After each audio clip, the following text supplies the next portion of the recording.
টালিউডের জনপ্রিয় অভিনেত্রী মধুমিতা সরকার ভালোবেসে ঘর বেঁধেছিলেন সৌরভ চক্রবর্তীর সাথে। তবে সেই সংসারের সুখ বেশি দিন স্থায়ী হয়নি।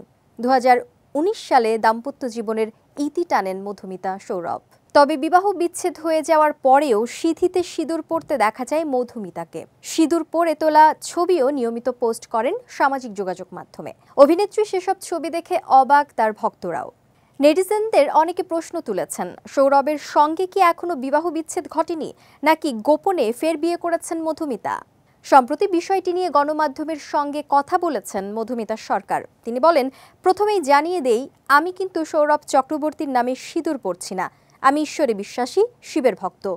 কোনো মন্দিরে পূজা দিতে গেলে আমি সিঁথিতে সিঁদুর পরি। দেব বিগ্রহে ছোঁয়ানো সিঁদুর খুব সহজভাবেই সেটা পরি। ভারতে বিবাহিত নারীদের মাঝে সিঁদুর পরার প্রচলন রয়েছে। সেক্ষেত্রে কি কোনো চলতি প্রথা ভাঙতে চাইছেন?